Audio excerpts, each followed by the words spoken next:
Hey everyone, it's Brent, host of the FSA podcast. On this show, we teach online health coaches how to sell at a higher rate and scale their businesses with more profit. The way that we do it is through the sustainable growth model, which we're going to dig into here in just a little bit. But today, the reason you need to stick around for this episode is I am joined by Chad Durfee, the founder and owner of Revenue Pros. Chad is going to show us how he has had tremendous success scaling businesses, not through ads, not through organic, not through DMs, not through all the traditional methods, but through referrals. Referrals of all things. So if you need help gaining more clients at a cheaper acquisition cost, the show is going to give you a ton of value. So Chad, what was your biggest struggle with the, if we can call it traditional ways of scaling through ads and organic content? Yeah, so let's first of all start with the organic content, which I think is a great way to start a business. For me, being out on social media and talking all the time and kind of being like that thought leader is not necessarily authentic to me. It's not something I enjoyed, just the hours of trying to think about content and do my content calendars. And anytime I tried to put out content, it was just like so inorganic, and I hated it so much. So it was never going to come naturally for me. And it was also something that I was like, dude, I'm not just not going to force myself to do this. So that was where it was with organic content. Paid advertising I'm a huge proponent of paid ads to scale a business. But, if you're not doing organic and some other things prior to that, it could get really sticky really quickly. So, I wasn't willing to put my pocketbook into ads when I didn't necessarily have a tested offer or the right copy or even really know what was going to hit market at kind of like mass penetration. And so I kind of found a fun little niche in the middle that allowed me to scale way faster and easier than social media would have and way cheaper than ads. Interesting. Yeah. So when we first started chatting, I thought it was genius. It's something that I think a lot of people, myself included, like you think about referrals as just like a cherry on top. Like if it happens, great. But it's not something like you actively scale or actively focus on, right? It's just something that happens organically if you did a good job, right? Or if you happen to ask at the right time. So what kind of shifted you? Where was that moment where you're like, oh, wait a minute, I could actually scale this? So dude, that's been around for a long time. So I've been in high ticket sales for 20 plus years. Everything from real estate to high level banking to mortgages to car industry. And my background was behavioral and social psychology. So I've always studied sales, and referrals has always been a big piece of what I do. But I think one of the big misconceptions is when people think about referrals, they think about client referrals, B2C, we call those. And it's not necessarily something that they think about as front end lead acquisition. And so my big aha was when I was able to understand the distinction between client referrals and business referrals. Client referrals being obviously the type of referrals that everybody thinks about, which is, oh, how do I get my clients to refer me more people and then perpetuate that way? Business referrals being, how do I find other business owners who are working with my ideal clients, who already have trust with them, who are bringing them on at large clips every single month, who don't do what I do, so we're not direct competitors, either because they don't have the skill set or expertise or because they don't want to. And then how do I get them to refer all those clients to me every single month for my services? And so that's where the real aha came in. So, in our industry, you call them strategic partnerships, JBs, affiliate. You hear a lot. Affiliates, in my opinion, slightly different than that. Yeah. But those are kind of the two.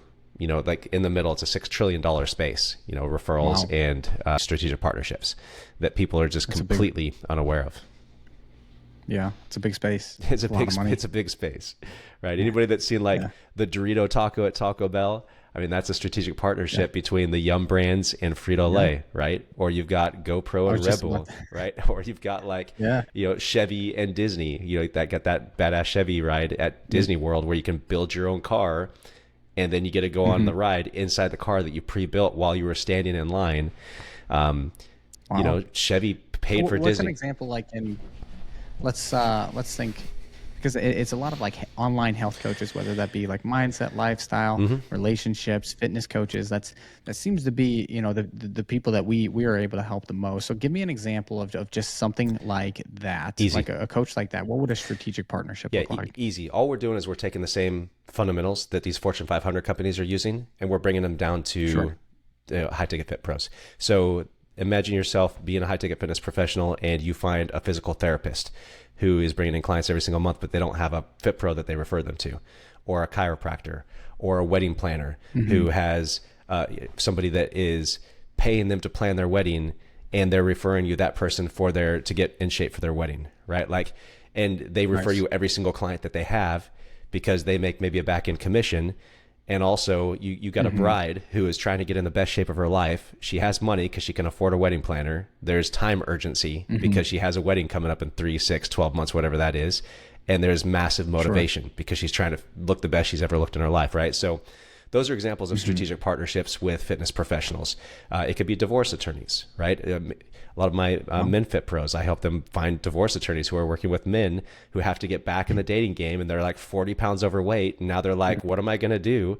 And so just easy referral, right, to somebody to hook them up. And that works the same on the other side of things. I mean, those are some examples. Genius. There's hundreds.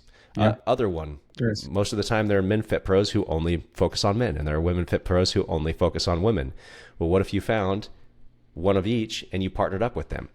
Like if I was coaching men, let's say if I was a fitness professional, I'm coaching men, let's say 30 to 50 years old, then I would go find somebody who coaches women of that same age group.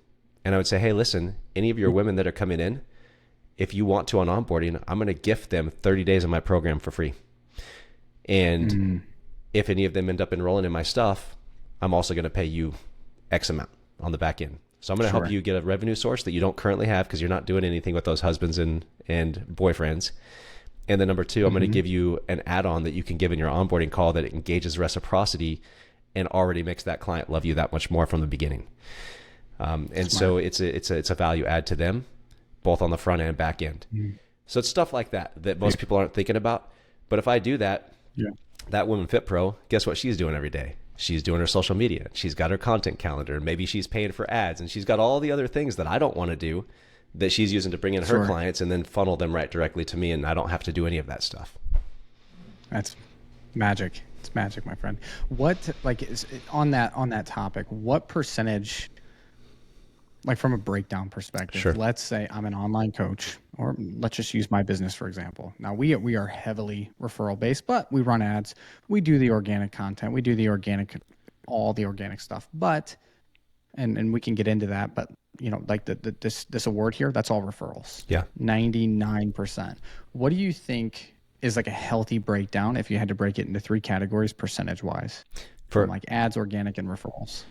Oh, like for how much energy you should be putting into those things? Is that what you're saying? Or how much your business energy, and then we can do like exactly where the revenue should be sourced from to create like a long-term scalable business. You know, I'm going to be completely transparent with that one. I think it depends on the business, and I think it depends on the business owner. When it comes to ads, if what you do, like if 9 out of 10 people on the street need what you have, then ads are a great place to go. If you're super niche and you were to talk to 100 people on the street and ask them if they wanted what you had and less than 10 said that they would want that, ads is probably not the best way to go initially, right? So for example, with me, if I were to grab 100 random people on the street, maybe 10 of them are even self-employed. And then of those 10 that are self-employed, maybe only 5 even have any awareness around strategic partnerships or wanting, you know, to get more leads. And so maybe those 5 would have interest in what I do. That's not something I necessarily want to blow a bunch of money on ads to hit. I know you can target, but fitness, I think fitness could be a much higher percentage because, you know, 9 out of every 10 people on the street want to lose some weight, right? Want to get fitter, want to be healthier. So for me, I would say a healthy percentage, 30, 30, 30, right? Split it up, 30% ads, 30% social media and online, because that's kind of like your resume. You know, when you're in fitness, people want to see you when you're in fitness. They want to see your results. And then I would say 30% should be referrals of both B2B and B2C. If you did that, you're in a good spot, right? Because if something happens on social media, you're fine. You got another 60%. If your ads go down, you're fine. You got the 60% over here, right? If one of your partners doesn't want to be your partner anymore, no big deal. You've got these other areas over here. So smart. And that's what I want every listener to really focus on here. Okay. It is about diversifying your channels of leads, because if one channel gets shut down, your ads could be shut down today. And I see it all the time. All the time. You could put something up in your ad completely unintentional. Facebook flags that they're down for a few days or a few weeks, or even worse, like you get your entire account shut down, which does happen. Yeah. And sometimes it's for almost no reason at all. And then if that's 90% of your lead source, I mean, you're scrambling. Yeah. Or social Vice media. versa. Social media. You get exactly. You get COVID, you get sick, you can't be on there for 10 days. Like if you get off that hamster wheel, your business stops. Yep. So it's all about diversifying and having different channels of leads. I know people say this about income. Focus on one source of income first, in my opinion, before you add other sources of income. But as far as leads, you should diversify, because I've seen businesses, the best businesses that I see, like the ones with ads that scale ads super effectively, like those businesses can skyrocket. They can make crazy profits. But again, it happens all the time. They're scrambling for a month or two, and that can derail your entire year. If you have like a 12-month goal or like a fiscal goal, 1 month without ads could completely derail that if that's your entire focus. So just be conscious of where you're generating your leads from. And in my opinion, Chad, I feel like you'll agree on this. The more referrals, the better. I mean, referrals close at a high clip. Yeah. Well, here's the best way I can contextualize it for people. Somebody once asked Albert Einstein what the most powerful force in the universe was, to which he replied, compound interest. And referrals, both B2B and B2C, are the compounding interest of lead generation, right? It's one referral. If somebody comes in to your business having been referred to you, on the back end, they're already 4 times more likely to refer you themselves without doing anything else.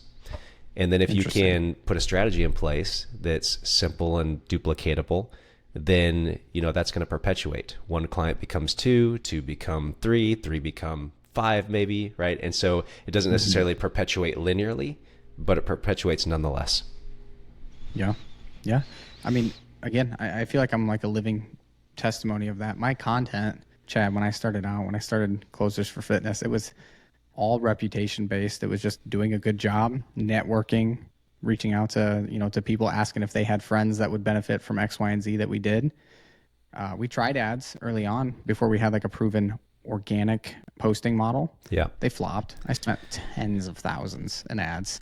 Dude, and me we too. didn't, I mean, seriously, for the first several months of business, we didn't close a person. We didn't even book a call. Yeah. Right. I mean, that can shut the doors for sure to a smaller business. Thankfully, we were doing well at the time, but tens of thousands of dollars on ads. Dude, it almost shut the doors to us a year ago. Because really? I kind of got the ad bug. One of my partners in another venture is Rudy Moore, who is one of the top 5 Facebook ads experts in the world. And I kind of got the bug where I was like, ooh, ads, let's go that direction. And what I didn't do very well is I didn't take care of some of my partners that were the best, because I was so focused on this area over here. Ads takes a lot. It takes a lot of energy and time and focus. And this over here kind of went to the wayside. And so as I was losing some little partnerships, I kept justifying it by saying, hey, it's good because I'm going to crack the code over here. We spent $300,000 in ads in like a 6-month period. We broke even. But they ended up they were like my worst clients. Like they weren't nearly as bought in. They wanted to refund faster if they didn't get results in 2 days. Like it was a cluster. I lost a big portion of my staff. And so I had to go back and like rekindle relationships and then start like my process all over again. And it's just that's a painful lesson. A very painful lesson. At this point, yeah, super painful. Yeah. Sorry about that. I think there might be a small lag. Are you able to hear me? Can you hear me now? I can hear you now. Yep. Yes, I can. Yep. Okay. Yeah. So anyway, at this point, if I'm going to do ads again, it's going to be a much slower progression into ads, and not at the risk of losing my current channels, especially my partnerships. My partnerships are gold because it's, again, they're at this point, they're my friends. Like they're business friendships. And as long as we're on good terms, they'll never stop sending business, and vice versa, so it creates this really amazing synergy, and it's a very collaborative, like positive energy to grow in versus kind of that competitive, like I'm by myself and I'm looking at what does everybody else do. I'm not in comparison anymore. It's more of a collaborative mindset. And so it really opens up my creativity as well when I'm in partnership. That's such a good point too. We have a good handful of partnerships at this stage. What it's turned into though, and there's a few things that I kind of want to touch on there, but like for Fit Pros, the concept of partnering with another fitness coach is kind of strange for a lot of people, because I think that mindset of like, business is competition and you got to crush the competition. But at the end of the day, is something like fitness or any online health coaching offer for that matter, there's an abundance of people that need your help. There are an abundance of people with relationship issues, with health issues, with eating. There are so many people to help. I think it's more lucrative to kind of shift the mindset like you did and think more in terms of like collaboration as opposed to just how can I crush everyone around me. Yeah, it's, and to speak to the fitness professionals that are listening to this and people in the health and wellness industry, I know that it doesn't feel like there's a multitude of clients because a lot of people are struggling with acquisition, mostly because they're focused on one specific medium, which is typically social media. But here's some interesting statistics for those of you that are struggling with acquisition to just maybe pay attention to. Nerd. Okay, good. So you'll like this then. So as of right now, there are currently over 30 million businesses in the US alone. And there's 5 million new businesses formed every single year. However, only 3% of those make 7 figures or more a year. So 97% of those businesses are under the 7-figure mark. Okay, so that's one thing.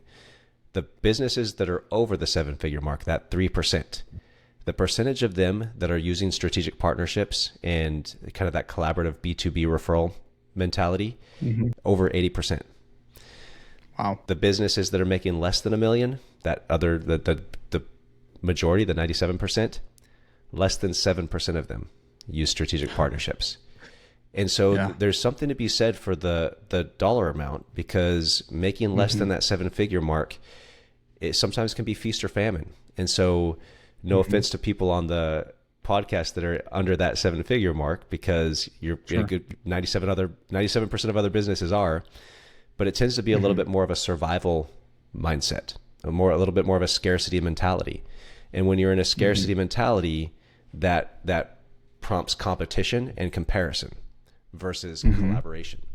The businesses who are over that 7-figure mark tend to be in a little bit more abundant place at that point, and collaboration becomes a natural thing that they tend to gravitate towards, because they start to see there are actually more clients and there's more available for them being in collaboration with other peers. They could be other fitness professionals or industry professionals who aren't direct competitors. There's more available through collaboration than there is through competition. Not that competition is bad, but no. Yeah. We're not dogging on competition, by the way, guys. I think it's a very healthy thing. I'm the most competitive to a fault. Same. Okay. I will share my pickleball stories all day long, and buddy, I get worked up if we lose a few games in a row. So competition is great. Okay. Yeah. But I think it's more I'm not the mindset guru, but there is, like you said, something to be said about that, because let's pivot to sales for just a moment. When you're selling a lot, you start to have more of an abundance mindset. Like when people are coming onto calls and you're like, dude, I just closed 3 deals. This person is kind of a dud. You're more capable of telling that person, hey, it's not a good fit. What we do just doesn't seem to align based on X, Y, and Z reasons that I'm seeing on this call. And you're more able to say no. And when you're able to say no as a salesperson, you're going to sell more deals. I know that's like a weird paradigm, right? Well, it's because you're unattached, right? You don't have that weird, creepy attached energy. That's like, I have to have the sale to live and feed my family. Yeah, I agree with that. When competition can quickly turn into comparison. And when competition bridges the gap to comparison, now all of a sudden you're in a scarce mindset, and that attachment comes in and all those negative things kind of come in. Or competition, when done right, can turn into collaboration. Right. And so you start seeking out the other people in your space who are doing an amazing job and looking for opportunities to learn from them and collaborate with them, which then just raises it. It's something that's so prevalent for me right now as well. I think it comes down to like a certain sense of like, I don't know if self-confidence is a term that I'm going for there, but like security in your business. Um, I reached out because my organic content was it was okay, right? Didn't really have like the structure, and I wasn't really producing um, great content for my clients to post because I didn't really understand it. I don't have a marketing brain. I'm the first to admit that. I have sales, business, stats, analytics, all that, but marketing, I'm not the guy, or I wasn't for a long time. And I don't claim to be the guru now, but I actually reached out. Funny enough, I reached out to a competitor in the space, a direct competitor. We have the exact same ideal client.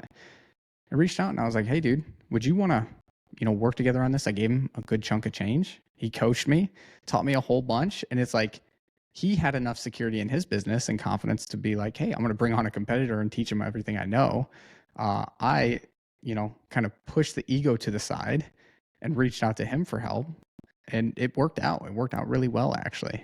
I think it's really cool that you brought that story up, because I think one of the biggest things that is holding back the coaching and consulting space, which, fitness is one of the things inside that coaching and consulting space, is the fact that we fail to realize that all of the other coaches and consultants around us, competitors and not, are brothers and sisters in arms. Like, we're all in the same pursuit. We're all in the same journey. We might be in slightly different places on the spectrum, but I think too often we see people on social media, and I feel bad about my business because I see what their business is doing, or I feel bad about my ads because I see how awesome this ad is, or I judge. I'm like, oh wow, this person's marketing sucks. They're probably not selling anybody, right? There's so many comparative things versus being like, wow, this is a peer. This is somebody who I want to see succeed, and I want to support, and I would love to be supported by. And I think that if more people had that mentality inside their business, they would find that their business, just the abundance of that, they would find that their business is a much easier business to scale a lot quicker. Oh, I agree. I mean, when you say brothers in arms, what you're doing is you're representing an entire industry. If I'm a fitness coach and I bring on a client and I am a shitty coach, I don't do check-ins, I completely drop the ball for this person, right? Do you think that they're more likely or less likely to hire someone down the road? It's like you really are like representing the entire community as a whole. And it's like the more collaborative you can be with one another. I mean, there's just so many verticals on complementing one another's business. Yeah. And most people would think to themselves, how does that affect me? I don't care. Right? Like, if they're not trying to hire, they're going to go try and hire one of my competitors. Well, you don't care until you get that prospect that has massive buyer's resistance because somebody else took total advantage of them, and now they're not ready to move forward and change their life and don't trust or believe you because of what another coach did to them. Right? So like, if the industry brought itself up together, this wouldn't be so much of an issue. This is a whole nother conversation besides referrals and strategic partnerships, but partnering and aligning with people in the industry who are the right types of coaches and consultants is also really important. It is. And I think the mindset, though, I mean, even though we have shifted a little bit from referrals, I think it is a very prevalent thing, especially kind of with where everything is right now. And it's just like the way the world works is like, I reached out to that coach for help. He gave me help. And now, since I've reached out to him, I don't know, I'm not the woo-woo guy, but like, since then I've had a good handful of coaches who are direct competitors who have now come to me for help on sales coaching. And in my head, the same thing crossed my mind. It's like, should I help a competitor sell better? Because they may be, I'm fighting against my own process that I know works really well. And honestly, he sent referrals over since then, and we help people in slightly different phases in their journey. It works out. So it's just being secure in kind of where you're at, not being afraid to reach out for those partnerships, I think is crucial, and not feeling like everybody's out to steal money from you, because it can be the case, but less often. Yeah, less often. And that energy, whether you know it or not, or whether you think it or not, it bleeds into every other aspect of your life. That bleeds into the way that you handle situations at your kid's school. It bleeds into the way that you handle situations in your personal development. It finds its way into everything. It does. And so, like the SGM model, like this was something, Chad, that I was talking to you about the other day, and it's something that we launched last week. being profitable in your business is something to be proud of. Whether it comes from ads, from organic, from referrals. Now, let me tell you this. You'll be infinitely more profitable if it comes from referrals, which is why Chad and I have collaborated for this podcast here, because I'm all in on referrals. I love referrals. But if you're running a profitable business and you're able to live the life that you want and enjoy and go do things, and your bills are paid, and you're not looking at the tag on every single thing, asking yourself if you can afford it, like, that's a good life. Even though, Sally, Sally, the nutritionist, is making more money than you. One, you don't know what her profit is. You don't know what she's actually taking home. That can be vastly different. Vastly different. If you're good, like, what is it? Who cares? Yeah. Honestly. Well, that's also the other thing. Trust me, I've got lots of friends in the industry who are very prevalent on social media, and a lot of people would be surprised to see how poorly some of their businesses are doing right now. Just with the economy and with different things. So, but they're not saying that on social media. They have to look successful on social media to get clients to want to work with them. So what you're seeing out there is not always what it is. And so the collaborative ability to be able to be around other business owners and have a pulse on what's going on and what's working and what's not. And it's invaluable. It is just kind of having like optics on like the whole, exactly. Like, am I alone here, or yeah, you're not on an island. Exactly. Yeah, exactly. Yeah, it's a good point. So my big question, I know a lot of other people are probably thinking this too, Chad. How do you ask for referrals? And don't you, by no means do you have to give away all your secrets here. How do you ask for referrals without coming off as, how do I say, like needy or annoying, where it's like, hey, Chad, got any friends? Got any family? Hey, your sister, is she heavy? Right. So she heavy.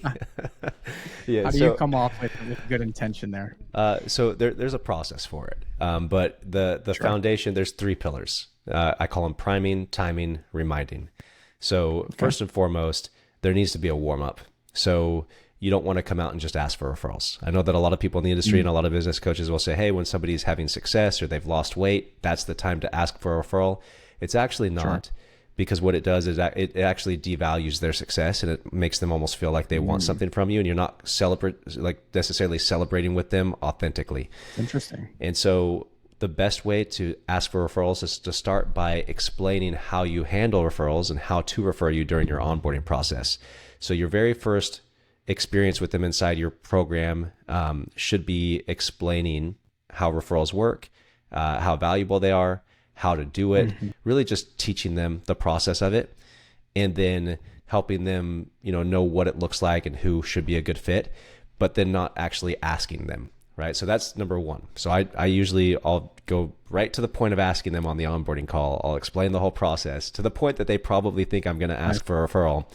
And then I take the foot off the gas a little bit, and we're good. And afterwards, they're usually like, oh, I was like, sure, he was going to ask for a referral.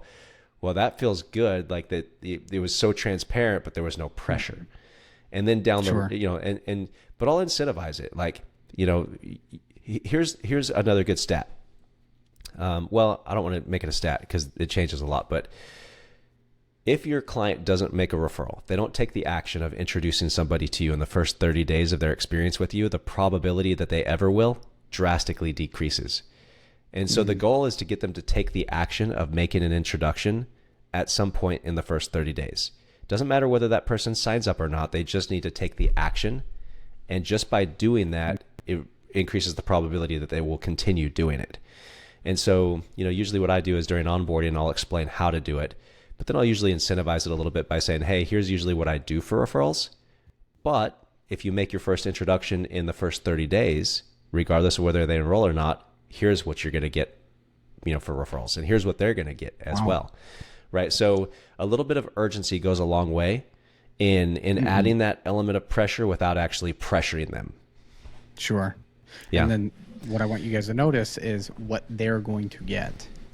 Okay. So it's what the client's going to get for making the referral, but also what the other person, the recipient, if you will, what they're going to get just by showing up to the call, which you're leading with value, if I'm correct there. Oh, and you have to, because on the outset, most of your clients are more concerned about what their friend's going to get versus what they're going to get, right? So you kind of have two sides of that. You have, when we're looking at referrals, you have what's called incentive theory, which is what are they going to get for referring you if the person signs up? And that's a very motivating factor.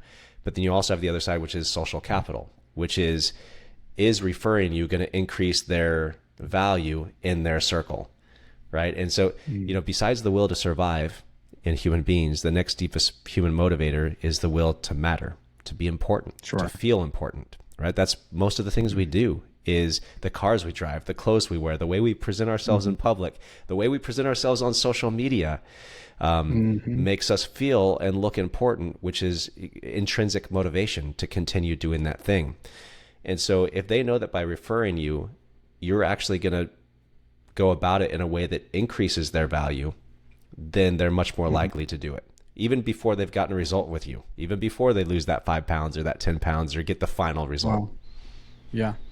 That's an interesting concept too, to refer someone before you've gotten the results. I think there has to be like a true foundational level of trust, because there's one thing that I despise, and it's not happened often, but it has happened, where I've referred people to someone and then they make me look bad with what they, with how they handle business or how they handle like a certain situation. So there has to be, for someone to refer their friend, I feel like they have to have like a pretty profound level of trust in you before they tell their friend or their mom to go spend X amount of money. You'd be surprised.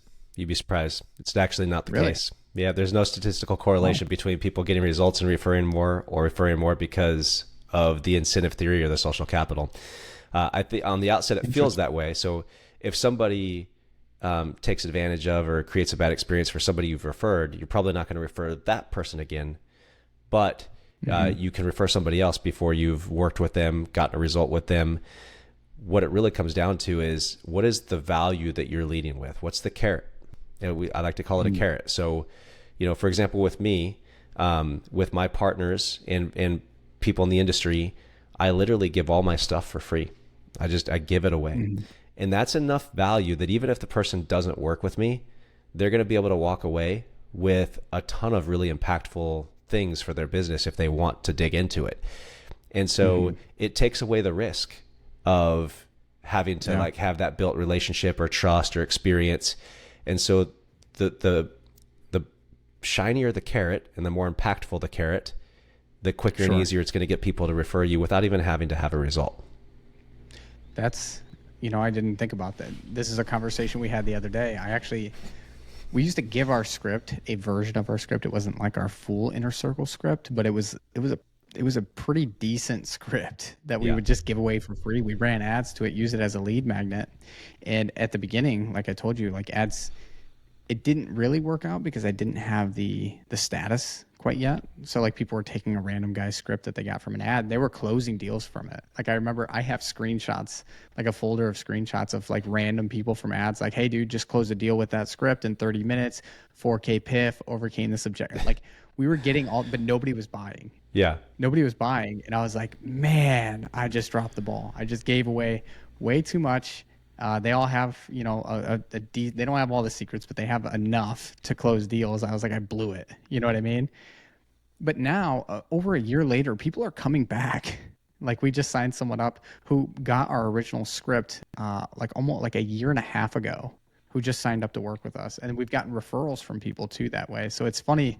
It's kind of like that same idea, like having security and confidence in your offer. You can give a lot away for free and people will still either refer or potentially come back. Yeah, for sure. And honestly, like every business is different what you can give away. So just because I give away all my stuff in like a DIY version doesn't mean that another business necessarily should. It might be too much. Sure.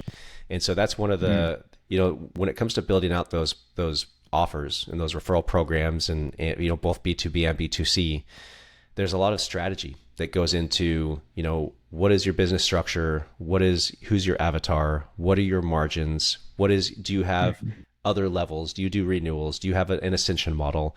There's a lot of little intricacies into what we actually decide to make the carrot. So I think one of the big things that where people mess up is they assume, with referrals, everybody just assumes that they can do it because they currently get some. But what people don't realize is referrals have been around since the dawn of human history. They'll be around for long after we're gone.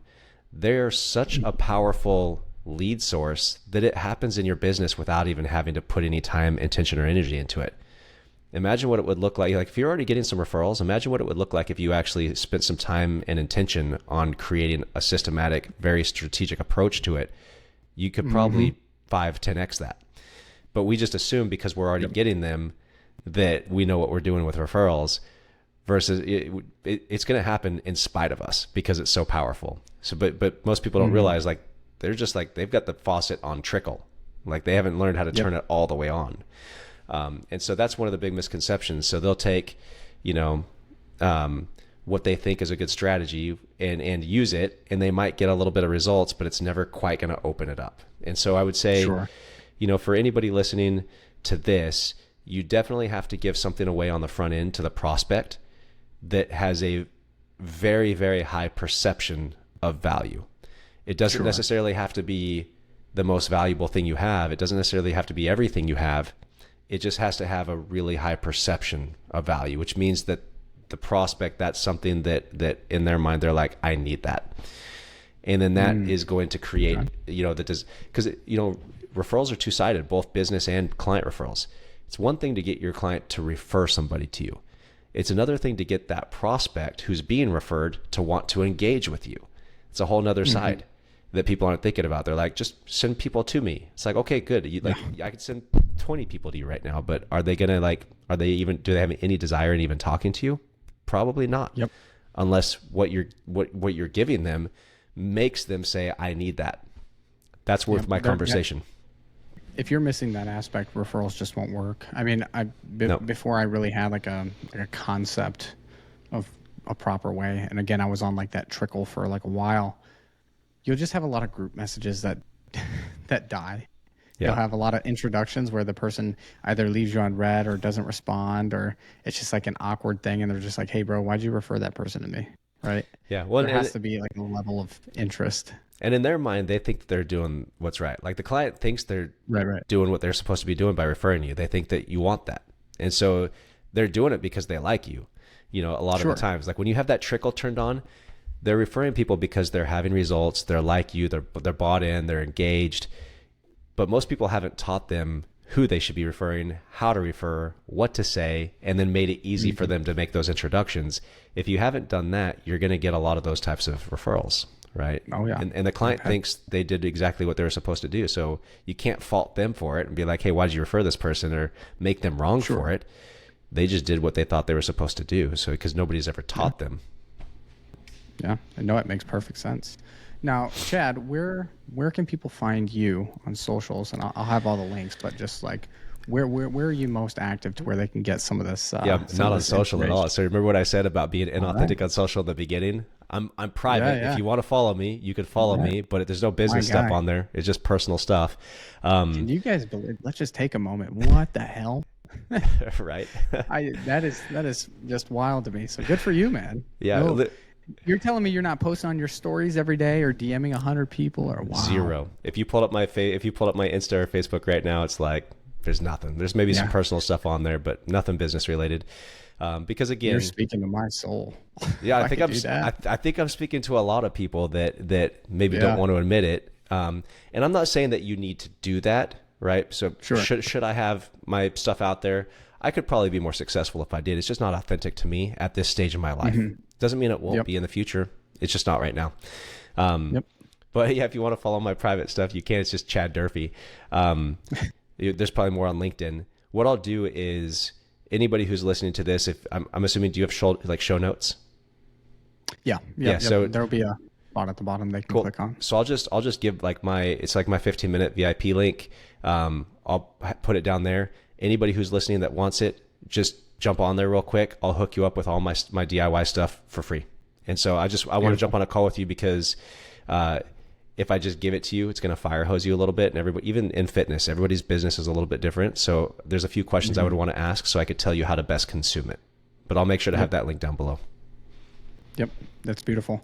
It's beautiful. And we're wrapping up this podcast, guys, with 3 fun questions for Chad so you can get to know him just a little bit better. He does not know what these questions are, so they're going to be completely random. And when I say random, I mean Chat GPT gave them to me, so I choose the fun ones there. But I want to see how you respond, and you know, it lets the viewers get to know you a little bit better. Are you ready, my friend? Let's do it. All right. If you weren't in your current profession, what would you be doing as a career? Treasure hunting. Treasure. I'd be diving for shipwrecks. Like like Indiana Jones style. Something. All right. Yeah. That was fast. They're gonna think that I did give you the question. Why was that first?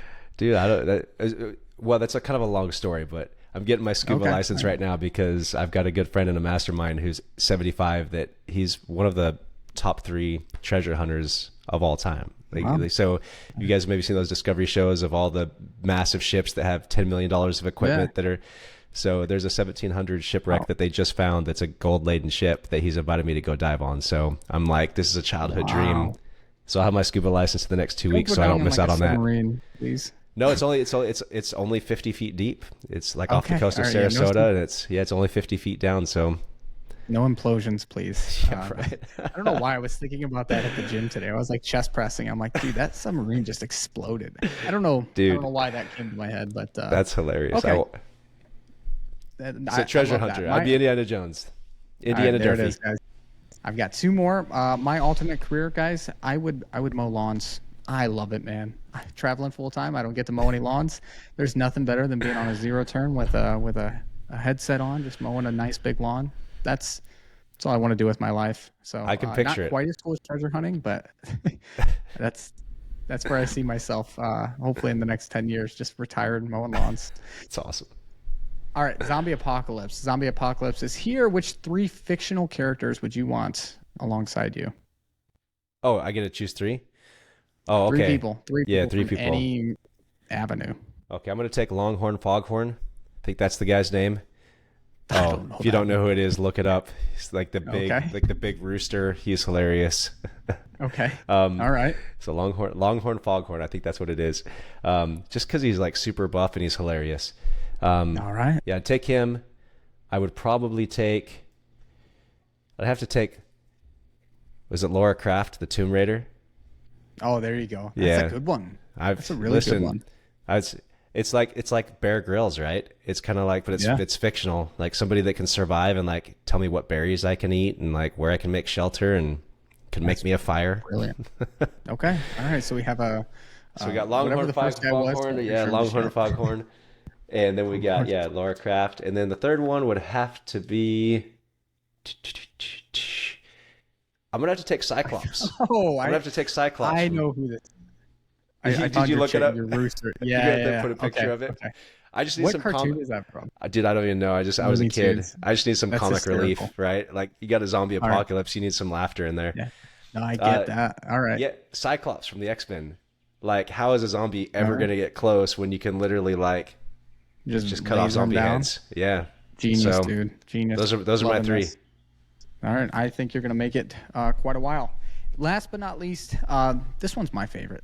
Time travel. If you could go back for, let's just say, a day at any point in time, where would you go? What would you do? Roman Empire, post Nero.